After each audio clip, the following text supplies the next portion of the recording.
आदरणीय दादांच्या चरणी नतमस्तक होतोय। आज त्यांच्या या शोक सभेला उपस्थित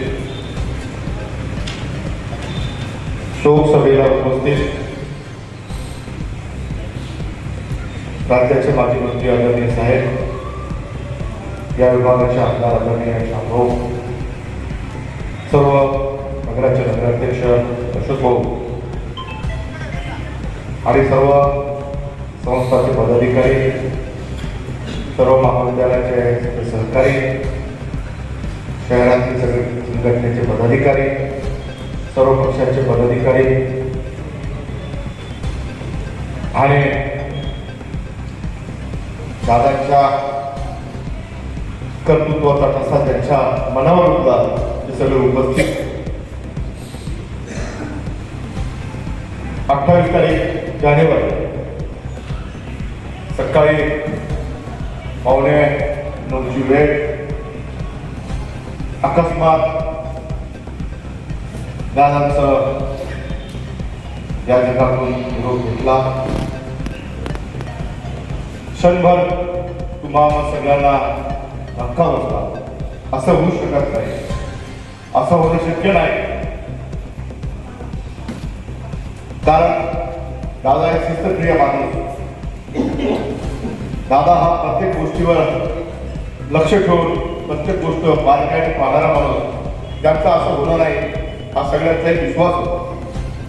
खरं तर तो क्षण की दादा मुंबईहून या विमानाने आले बारामतीला, त्यांचं विमान क्रॅश झालं। त्याच्यामध्ये बातमी एक होती, विमान क्रॅश झालं, हॉस्पिटलमध्ये नेण्यात आलंय।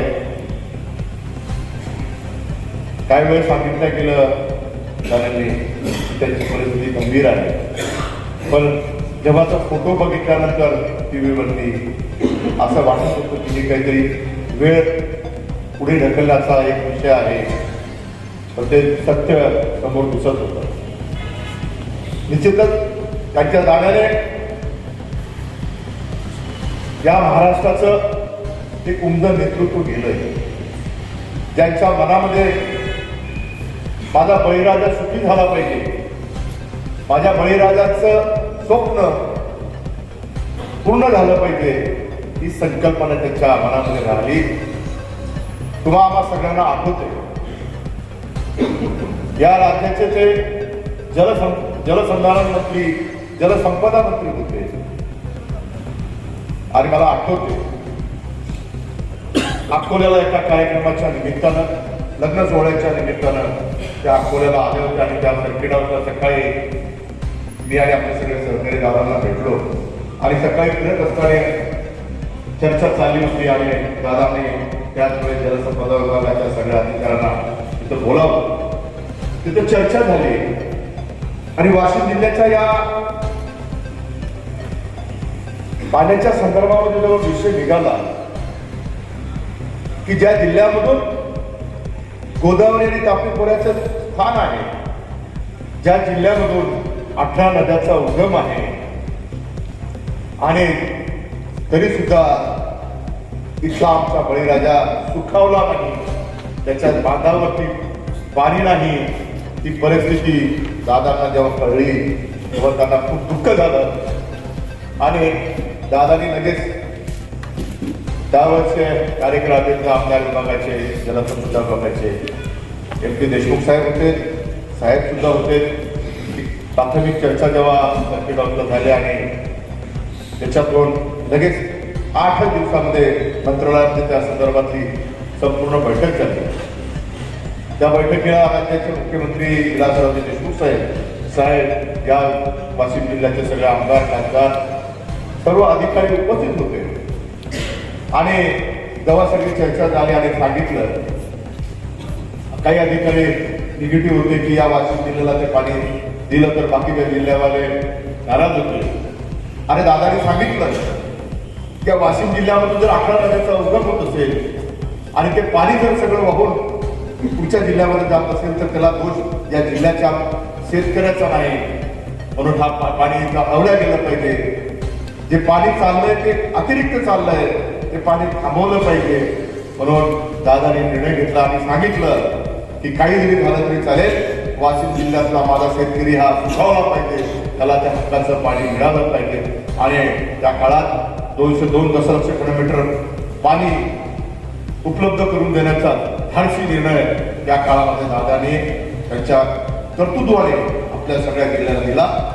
आज मला आठवते जेव्हा निर्णय झाला की बँक निर्माण झाली, वॉटर बँक निर्माण झाली आणि त्याच्यातनं आज आपल्या या जिल्ह्यामध्ये 11 बॅरेजेस त्या काळामध्ये वाशिम तालुक्यात, वाशिम आणि निकोट तालुक्यामध्ये झाले. त्यातलेच 3 बॅरेजेस आता आपण आपल्या मंगरुळपीर तालुक्यामध्ये पूर्वत्वास जात आहेत आणि अनेक असे प्रकल्प आहेत. त्याच्यातला आताच आपला परत चिंचणा प्रकल्प असेल, ह्याही त्यातलाच आहे, चाका तीर्थ प्रकल्प असेल किंवा अनेक प्रकल्प. मला असं आठवतं की जवळपास ज्या वॉटर बँक 202 दशलक्ष घनमीटर पाण्यामध्ये लहान मोठे 156 प्रकल्पाला त्यावेळेस मंजुरात दादाने दिली आणि यासाठी आवश्यक असणाऱ्या सगळ्या गोष्टी एक खिडकी योजनेअंतर्गत मंजूर करून दिल्यात आणि त्या जिल्ह्याच्या शेतकरी सुखावला पाहिजे हीच संकल्पना त्यांची होती.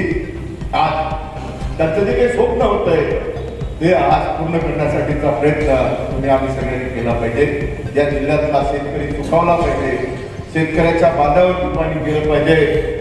ऊर्जा मंत्री असताना माझ्या शेतकऱ्याच्या बांधावर जेव्हा पाणी आहे तर त्याला वीज मिळाली पाहिजे म्हणून 24 तास वीज देण्याचा निर्णय सुद्धा त्यांच्या काळामध्ये त्यांनी घेतला. खरं तर आज सांगायला मला आनंद होतोय की दादा जरी आज आहेत, दादा जरी तुमच्याकडून आमच्यातून गेले असते, पण त्यांच्या आठवणी, त्यांचं काम आज तुमच्या आमच्या स्मरणामध्ये आहे. दादांनी जे काही घडवलंय, जे काही त्यांचं कर्तृत्व आहे ते पुढे नेण्यासाठी तर तुम्हाला सगळ्यांना पुढच्या काळामध्ये प्रयत्न करावा लागणार आहे. त्यांच्यामध्ये जे काही शिस्त होती तुम्ही बघितलं असेल, सकाळी 6 वाजता मंत्रालयामध्ये येणारा आणि 6 वाजता मंत्रालय उघडणारा कोणी अधिकारी होता, तर एक मंत्री होता, एक उपमुख्यमंत्री होता. पण रात्री 12 वाजेपर्यंत बैठका घेऊन दादापर्यंत येणारा प्रत्येक माणूस हा आपला जिव्हाळा तिथे घेऊन आल्यानंतर एक कागद घेऊन आला तर दादा देखील प्रत्येक चौकशी करून काम मार्गी लागण्याचं काम त्यांच्या हातून होत होतं. खरं तर त्यांच्या जाण्याने महाराष्ट्रातल्या अनेक लोकांचं भवितव्य संपलंय. अनेक लोक बेघर झाल्यासारखे झाले. आज तुम्ही बघितलं असेल महाराष्ट्राच्या या बाबतीमध्ये त्यांनी जे काही बदल केला आहे, जे राजकारणामध्ये राहून समाजासाठी काहीतरी केलं पाहिजे. मी बघितलं महाराष्ट्रामध्ये 288 विधानसभेचे आमदार असताना दादाने किती पक्ष पाळला नाही. दादा सत्तेत असताना दादाकडे कुठल्याही पक्षाचा, कुठल्याही जाती धर्माचा माणूस गेल्यानंतर त्याला त्यांचा प्रश्न मांडल्यानंतर त्याला मदत करण्याची भूमिका दादाने त्यांच्या राजकीय कारकिर्दीमध्ये केली. त्यांच्या बाबतीत अनेक गोष्टी सांगण्यासारख्या. मला आठवते यशवंतराव चव्हाणांच्या पुतळ्याचं अनावरणाचा कार्यक्रम आपण केला त्यावेळेस दादा आपल्याकडे येण्यासाठी निघाले आणि अशीच परिस्थिती होती. विमान घेऊन मुंबईहून आले. अकोला विमानतळावरती असं दुःख होतं आणि विमान उतरू शकत नव्हते. वैज्ञानिकांनी प्रयत्न केला पण ते शक्य होत नव्हतं. दादाने सांगितलं की नाही, आपण अमरावतीला उतरू. अमरावतीला प्रयत्न केला, तिथेही शक्य झालं नाही. दादा सरळ नागपूरला गेले आणि नागपूरला उतरून तिथून मोटर गाडीने आपल्या या कार्यक्रमासाठी आले. कारण त्यांनी ठरवलं होतं इथं गेलं पाहिजे, इथं माझ्या जिव्हाळ्याची लोक आहेत आणि तिथं काही जे काही आहे जे काही त्यांचं काम आहे ते पाहलं पाहिजे. पाहण्यासाठी आणि त्यांना या यशवंतराव चव्हाणांचं जे काही स्वप्न आहे माझ्या ग्रामीण भागाच्या विचाराचं, त्यांच्या पुतळ्याचं अनावरण आपल्या हातात झालं पाहिजे हे डोळ्यात ठेवून त्यांनी तिथं प्रवास त्यावेळेस केला. आणि त्यावेळेचा त्यांचा प्रवासाचा जे काही अनुभव